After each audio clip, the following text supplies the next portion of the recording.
aka kanya uwareba mu mutima wa Perezida Tshisekedi yasanga utari gutera neza.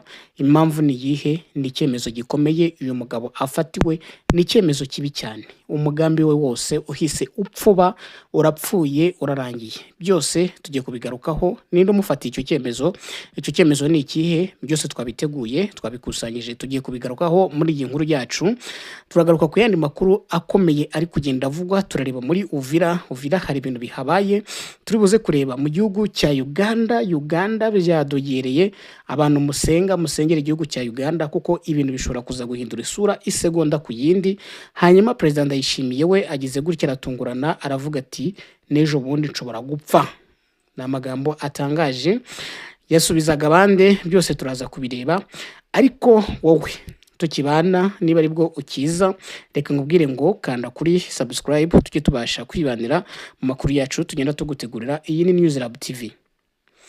Reka rero tudatinze duhere aya makuru yacu muri Repubulika ya Demokarasi ya Kongo. Tubanze turebe ibya Perezida Tshisekedi nibimubayeho, bishobora kuba ari ibintu bihinduye intekerezo ze cyangwa se umugambi we ukaba umaze gupfa. Ni icyemezo gikomeye gifashwe n'abanyamadini, yaba Kiliziya ndetse n'Abangirikani bafashe icyemezo gikomeye. Ejo bundi cyangwa mu makuru yacu aheruka twakunze kugaruka ku biganiro bya Kinshasa. Ni ibiganiro uyu mugabo yateguye afatanyije na Perezida wa Angola João Lourenço. Ibiganiro byagombaga kwibanda ku ngingo yo kurebera hamwe uko igihugu cyazahuka, ariko cyane cyane akibanda ku kibazo cy'umutekano muke mu burasirazuba bwa Kongo. Ni ikibazo cyagiye kigaruka, abantu benshi bakagaragaza ko gishobora kuba gifitanye isano n'imiyoborere mibi ya Perezida Tshisekedi ndetse n'ibindi bibazo byose bitandukanye igihugu kirimo, ubukene n'ibindi. Kuva mu ntangiriro za 2025 abahagarariye Kiliziya Gatolika ndetse n'Abangirikani bagiye bakora ingendo mu bice bitandukanye bya Kongo, bajya mu bihugu byinshi bya Afurika ndetse no muri Katari, bagenda baganira n'abantu batandukanye ku cyafasha abanyekongo kubona amahoro arambye. Izi ngendo zari muri gahunda yo gutegura ibiganiro by'amahoro bishya byari kuyoborwa n'aya madini, bigahuriza abanyekongo bo mu byiciro bitandukanye i Kinshasa, barimo n'abarwanya ubutegetsi bwa Kongo mu ihuriro rya FCM23. Abashumba bakuru b'aya madini bagaragaje ko kugira ngo ibibazo byugarije Kongo kuva yabona ubwigenge bikemuke, bisaba ko haba ibiganiro by'amahoro bidaheza umunyekongo n'umwe, ariko ubutegetsi bwa Tshisekedi bwarabyirengagije. Turi muri background y'ikintu gitumye aba banyamadini bafata icyemezo gikomeye kuri Perezida Tshisekedi, ndetse gisenye n'ibyo yari amaze kubaka byose, n'ibyo yubakanye na Perezida Lourenço byose bise bijya hasi. Kuva mu Kuboza 2025 Tshisekedi yagize gutya asa n'uzanye forma imeze nk'iyo biganiro by'aba basenyeri, ariko noneho ni nka kwa kundi umuntu atangiza umushinga, noneho ukavuga uti uyu mushinga uzaza ari umushinga uvugisha ukuri, uzaza ari umushinga utari mu nyungu zanjye bwite, kubwiyo mpamvu ngiye nk'umunyabubasha nka Perezida, reka uyu mushinga nkushimute kugira ngo uzakorere mu nyungu zanjye. Nibyo Tshisekedi yakoreye Kiliziya Gatolika, abasenyeri ndetse n'abo mu madini y'Angirikani. Kuko kuva mu Kuboza Tshisekedi yakoreye ingendo 3 muri Angola, asaba Perezida João Lourenço kumufasha gutegura ibiganiro by'amahoro bishya bizahuza abanyekongo mu byiciro byose, harimo n'abahagarariye M23. Uyu mugabo agaragariza Lourenço ko yifuza ko abo muri Kiliziya Gatolika na Angirikani babyitabira nk'abatumirwa aho kubiyobora. Byumvikana ko yamaze gutera utwatsi gahunda yari ya madini yari amaze umwaka ategura. Hano harimo intambara ikomeye cyane, harimo guhangana gukomeye cyane kw'aba banyembaraga b'abanyamadini na Tshisekedi. Abantu bamaze umwaka bategura ibiganiro, we huno uzanye ibiganiro bimeze nk'ibyabo, ahubwo ikintu basabye ni ukubyitabira, si ukubiyobora.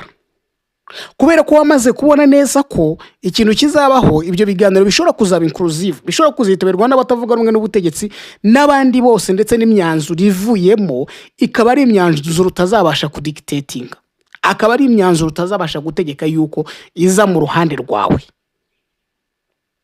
Umuvugizi wa guverinoma ya Kongo Patrick Muyaya aherutse gushimangira ko ibiganiro by'abanyekongo bigomba kubera i Kinshasa kandi ko kubera ko Kiliziya na Anglikani bitamaganye ibikorwa bya 23 mu burasirazuba bw'igihugu gahunda byateguye idakwiye guhabwa agaciro. Ubutegetsi bwa Tshisekedi deja bwari ahangaha byari bimaze kwerekana yuko buri muri conflit na Kiliziya Gatolika ndetse na Anglikani. Binahera kera Kiliziya Gatolika position yatanze igihe Papa Francis yasuraga Kongo yagaragaje ko ikibazo giharari imiyoborere. Ibyo rero byabaye gutyo leta ya Kongo iri pronounce, ariko ikaba yarahaye umugabo João Lourenço umukoro uvuga ngo wowe uradufasha gutumira abantu, bamwerekana abana tumira, uradufasha gutumira abantu no kubaganiriza kugira ngo bumvishe ibi biganiro uko biteye ndetse unabasabe kuzabyitabira. Abantu ba mbere batumiwe n'abanyapolitike bagiye baganirizwa, bamwe barabyemera abandi barabihakana, baravuga ngo ntago dushobora kwitabira ibiganiro byateguwe na Perezida Tshisekedi kubera ko icyo ashaka arashaka inyungu ze, ntashaka inyungu z'abanyekongo. Babiteye umugongo babivuyemo. Kabila, Nanga na Katumbi, Tshisekedi ati abangaba nibo bagiye gusaba ngo shireho ibi biganiro si ibyanjye. Ashimusa umushinga wa Kiliziya Gatolika na Anglikani, abantu batangiye kumubaza batese kuki washimusa umushinga w'abandi wa Kiliziya Gatolika na Anglikani. Ati ngiye ntago nashimusa umushinga w'abandi, singiye wagiye kusaba, wagiye gusabwa na Nanga, usabwa na Kabila, usabwa na Katumbi. No bagiye murangora gusaba ko habaho ibiganiro bishya bihuza abanyekongo bose. Ababibegetseho abonye wabyegekaho, ariko wajya kureba mu buryo biteguye bigasanga koko ni urimo kubitegura, ni ibintu bizwi neza, ndetse n'abamuhagarara n'abamuvugira bagaragaza ko Kiliziya Gatolika nta jambo igomba kugira mu biganiro bihuza abanyekongo kubera yuko itigeze yamagana 23.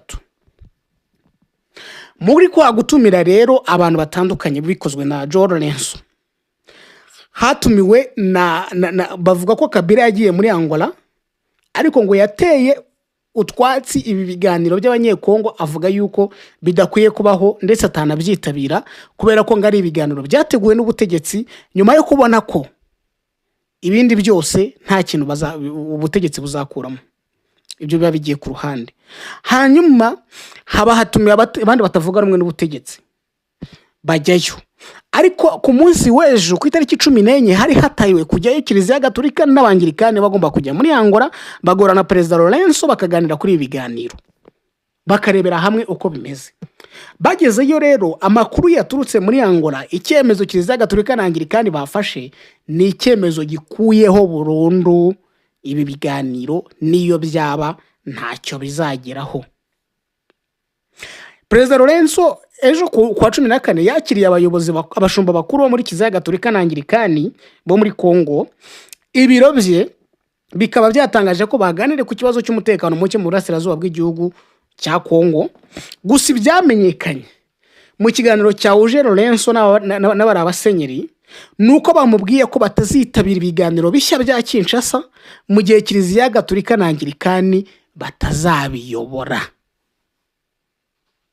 Ntabwo bazitabira ibiganiro bishya bya Kinshasa mu gihe Kiliziya Gatolika na Anglikani batazabiyobora. Wabonye ruguru ko umushinga w'ibiganiro bya Kinshasa n'umushinga wa Kiliziya na Anglikani, Kiliziya Gatolika na Anglikani, ubutegetsi bwashatse gushimuta kugira ngo buwukore bityo buwutware mu nzira bwifuza, n'ibizavamo bizaze biri mu nzira zabwo. Baragiye baganirijwe ku bijyanye n'ibyo biganiro, baganirijwe na Lourenço, baramubwira bati rero ikigaragara ibi biganiro twari tumaze umwaka wose dutembera mu bihugu bitandukanye, tujya mu gihugu hose tureba niki cyazana amahoro, dukora consultation, dutegura ibiganiro twumva ko ari umushinga w'abanyamadini ugomba kugira ikintu uzana kubera ko abanyamadini nta hantu babogamiye. Bati ibyo biganiro biri inclusive, bigaragara ko byari bubu umuti. None umugabo arabyanze, abiteye ku kagari, arabijugunye. Amaze kubijugunya ahubwo azana ibindi bisa nabyo azatumiramo abashaka, azahezamo abashaka kugira ngo noneho bise naho bihabwa iyo sura y'uko ari ibiganiro byacu. Bati kandi no Kiliziya Gatolika na Anglikani biragaragara ko hano tuzitabira tutazayobora ibiganiro. Bati rero natwe ntago dushobora kuzitabira tutaje kuyobora ibiganiro. Tayari imbaraga ebyiri zirimo gupezanya. Mwarapeza turutse hano n'undi agapeza turutse hano. Kiliziya Gatolika ntitubyemera, Anglikani ntitubyemera, ntitwakitabira nk'indorerezi. Tshisekedi ati rero nanjye ibiganiro ninjye ugomba kubiyobora, ibiganiro bigomba kuba umuhuza, cyo kora nzashyiramo umuhuza, nzashyiramo Angola ngaho badahurira, kuko ibyingibi Kiliziya Gatolika na Anglikani bifuza bihabanye n'iby'ubutegetsi bwa Tshisekedi byifuza. Ni ukuvuga ngo ni ibiganiro bishya, ariko guhuza ubutegetsi n'aya madini biragoye. Biramutse binabaye nta kintu kinini, nta n'umusaruro n'umwe byatanga ku bibazo biri muri Kongo, kuko uruhande rw'ingenzi rwaba rutabirimo. Ni ukuvuga ngo Kiliziya yamaze gutangaza yuko itazabyitabira, Anglikani yamaze gutangaza ko itazabyitabira.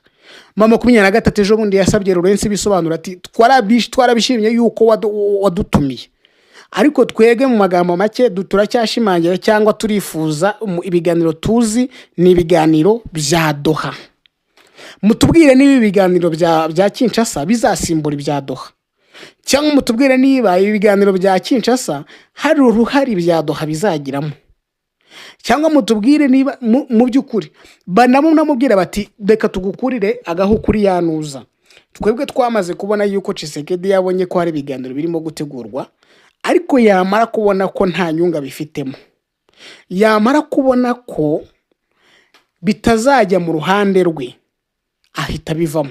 Bamu urugero rwa Nairobi, bamu urugero rwa Rwanda, bamu urugero rwa Doha, bamu urugero rwa Washington. Bati na Washington yagiye gusinywa kubera iki? Kubera imbaraga za Leta Zunze Ubumwe za Amerika mbere yari yabujije yuko yasinywa. Byose barabimwereka. Bati ikindi cya kabiri, turamuzi n'umuntu uhuzagurika. Hari amasezerano twagiranye 2018 yuko najya ku butegetsi hari ibyo azaduha. Ibyo ngibyo ntago byigeze bibaho. Byinshi barabimwereka, babyereka umuhuza, wise umuhuza Joao Lorenzo.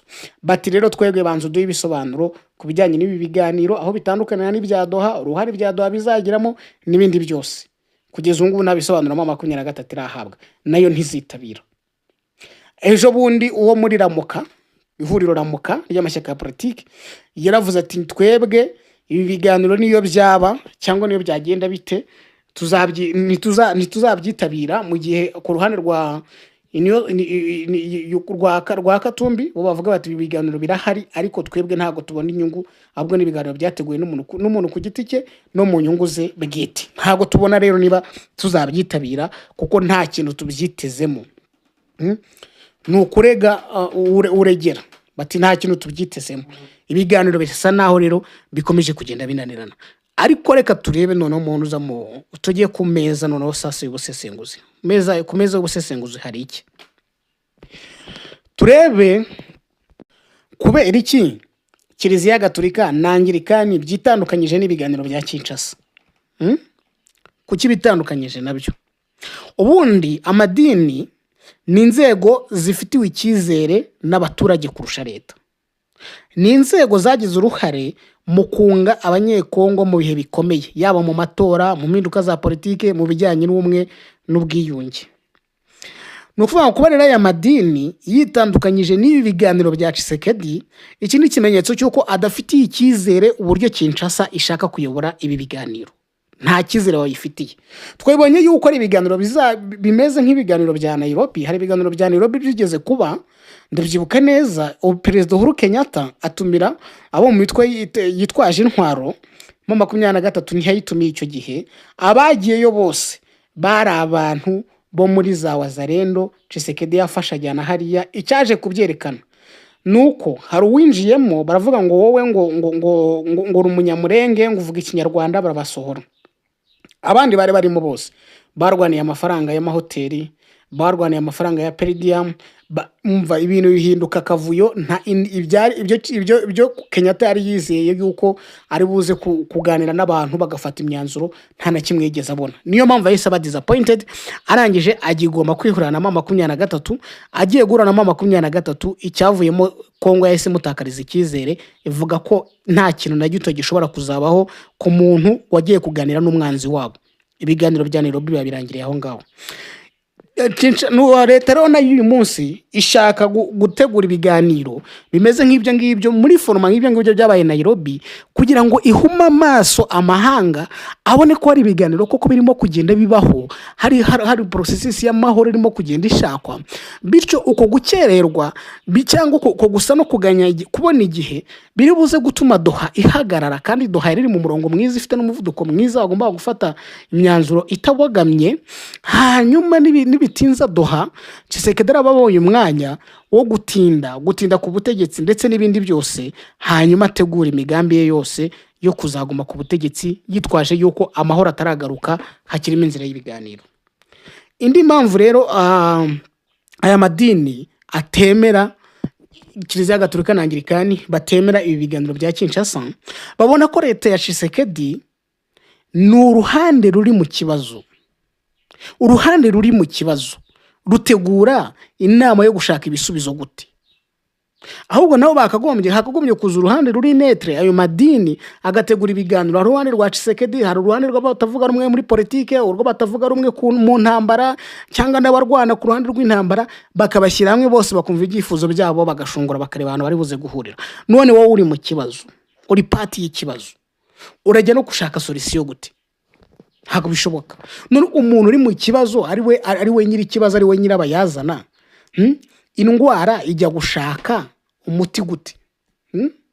Ni handi abaswire baravuga ngo mugonjwa haulizwi dawa, umurwayi ntabazwa umuti. Ni gute mugonjwa anaenda kuulizwa dawa? Ni gute umurwayi Tshisekedi nawe uri mu barwaye, uri mu kibazo, ari uri ujye kubazwa umuti wo gukemura icyo kibazo? Aho ngo niho abanyamadini bavuze bati ntabwo dushobora kubyitabira, ntabwo umuntu uri mu kibazo ari ugomba kujya kubazwa igisubizo. Kandi ikindi barakeka ko ibiganiro bya Kinshasa bishobora gukumira bamwe mu bafitanye ikibazo na leta. Ntabwo Kabila yajyayo, ntabwo Katumbi yajyayo, ntabwo ejo bundi twabonye bafunga Ramadhan Shadari n'abandi batavuga rumwe n'ubutegetsi. Ntabwo ngo bazabyitabira kubera ko byateguwe n'iki? Byateguwe n'ubundi muntu ufite ikibazo, wa murwayi ne wateguye umuti wo kugira. Ntabwo rero umurwayi kimwe n'undi murwayi mugenzi we bashobora kuba aribo bahura ngo bashaka umuti ushakwa n'umuzima akavura abo barwayi.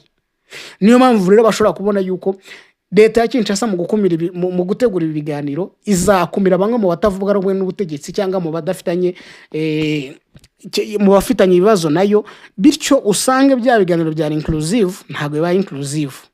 Ikindi baratinya ko bishobora kuba ibiganiro bigamije kwemeza ibyemezo byafashwe mbere aho kubikemura.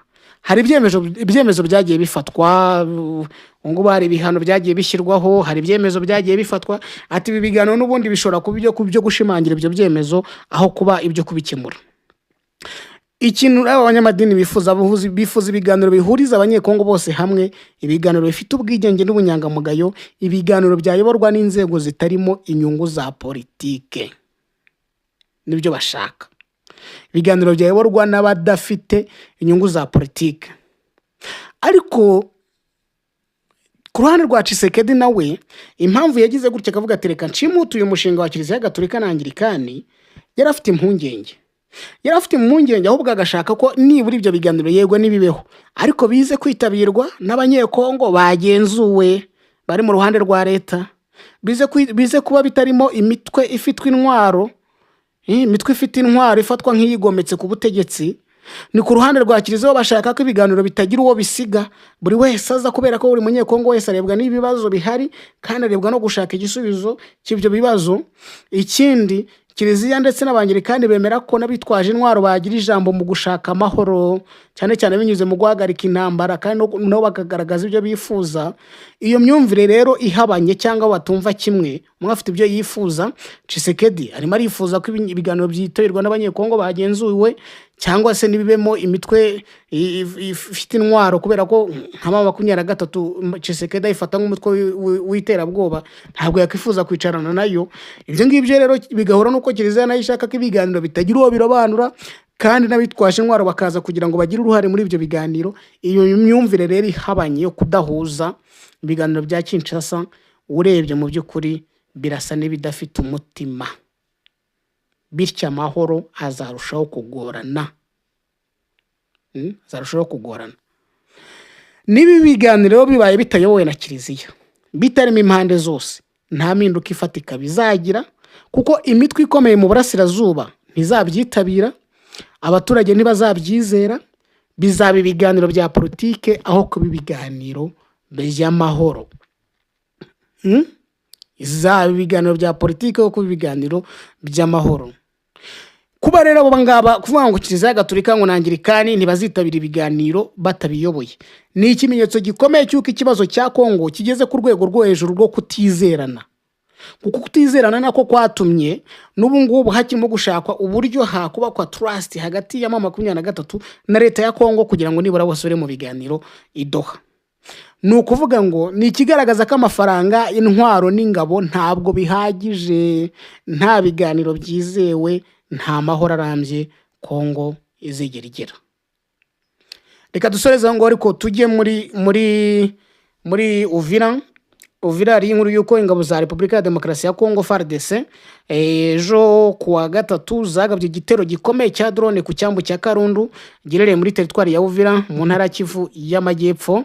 Umuvugizi wa FCM 23 Lawrence Kanyuka yatangaje ko kiriya gitero ingabo za Kongo zakifashishijemo indege zitagira abapilote zangiza byinshi, ndetse ubuzima bw'abasivili burahatikirira.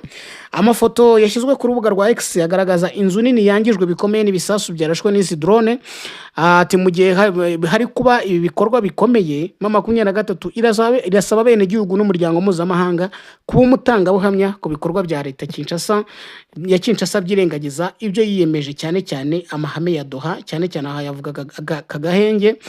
Iki gitero gikurikiye ikindi cya drone ingabo za Kongo zagabye mu gace ka Mukoko gaherere muri commune Minembwe mu tundi duce bigenda bihana imbibi, cyabaye kwa 12 kikaba cyaratwaye ubuzima bw'abasivili. Mu gihugu cy'u Burundi, President Ndayishimiye yagaragaje ko atazi neza niba mu mwaka utaha 2027 azongera kwiyamamariza Burundi, kuko ngo binashoboka ko yaba yarapfuye. Nibitangaje rero bitungura abantu benshi. Ati harabibaza niba nzongera kwiyamamaza mu 2027, atari ko mwebwe ubu muzi neza ko nzaba nkiriho, none ntabwo nzapfa, ese mbise mfuye umunsi byagenda gute?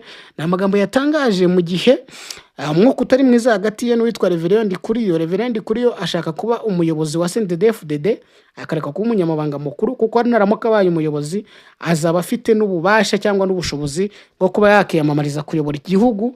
Ibihanga bibiri rero mu nkono imwe bikomeje kwanga gutogotera mu nkono imwe, bikomeje kugenda bitera ikibazo. Ndayishimiye rero akakomeje no kunenga bavuga ko bishinga inyungu za politike, akavuga ko ari nabanga kumuha ibitekerezo bavuga ngo nibabimuha ngo nimunanira ngo bazahita bafatwa, atariko nibinanira n'igihugu cyose kiba kinaniwe, atari abantu batakiyima ibitekerezo, bumva yuko ndi umuntu wo ku ruhande, bumva batakinyizera. Mu by'ukuri ngoma ya Ndayishimiye nayo wavuga yuko isa nigeze aharindimuka bitewe na pressure iri intano muri CNDD-FDD, ntabwo yababeshye. Muri Uganda rero reka turebe uyu munsi ukomeye, kuko nibwo bari gutora mukuru w'igihugu. Ingengabihe y'amatora yateganyaga ko ibiro by'itora bifungura saa 9 z'amanywa za mu gitondo, birumvikana, ndetse abantu bagahita batangira gutora, ariko ngo kugira saa 3 n'igice amatora yari ataratangira hirya no hino mu gihugu, kubera ibura rya interinete. Ubusanzwe rero byari biteganyijwe ko hari imashini zifashishwa mu gusuzuma ibikumwe by'abitabira amatora, ariko izo mashini zikaba zifashisha interinete kugira ngo zikore. Kubera rero ko interinete ngo yakuweho mu gihugu hose, ngo ibi byateje ubukererwe no kutubahiriza isaha y'amatora, kuko izo mashini zitarimo gukora kandi abantu bakaba badashobora gutora mu gihe hatabanje gusuzumwa imyirondoro yabo. Ndumva rero Museveni nawe yirashe mu kirenge gukora interinete, kandi ubizi neza yuko systeme y'amatora igomba kuzakoresha iyo interinete. Nubwo yemeze gutyo, ariko abaturage muri Uganda babukereye, batonze imirongo bategereje gutora, ndetse n'umutekano hirya no hino wakajijwe. Museveni rero imyaka 81 ari guhatanira manda ya 7 nyuma yo kumara ku butegetsi imyaka irenga 40, akaba ahanganye n'abandi bakandida 7, ariko Bobi Wine niwe murimo kugenda agarukwaho, ndetse benshi bakavuga yuko Bobi Wine ashobora kugira gutya akaba ari we wagira n'amajwi menshi nk'uko no mu matora aheruka byagenze. Ibiro by'umuryango w'umugero bishinzwe uburenganzira bwa muntu byanenze icyemezo cyafashwe na leta ya Uganda cyo guhagarika internet mu gihugu hose. Komisiyo ya Uganda ishinzwe itumanaho yo ivuga ko yahagaritse serivisi za internet mu gihugu hose hashingiye ku nama ikomeye yatanzwe na komite ihuriweho y'inzego z'umutekano. Akaba ngo byarakozwe bigamije gufata ingamba zo kwirinda ibibazo, kurinda ubusugire n'amahoro no kubungabunga umutekano w'igihugu, gukumira ikoreshwa nabi ry'imbuga nkoranyambaga n'ahandi hatangirwa amakuru muri ibihe by'amatora, bikaba byateza akaga igihugu cya Uganda. Cyafashe ingamba ibintu byabaye muri Tanzania bisa naho byahahamuye ibihugu byinshi. Amatora rero muri Uganda umutekano ukaba wakajijwe, hakaba hikangwa yuko hashobora kuza kuba akantu, ariko inzego z'umutekano zikavuga ko zo zafashe ingamba zikomeye ku buryo nta kintu na kimwe kizigera kiba, aya matora azaba kandi akarangira mu mahoro. Reka twifuriza abaturanyi b'Abagande amatora meza. Mukomeze mugire amahoro.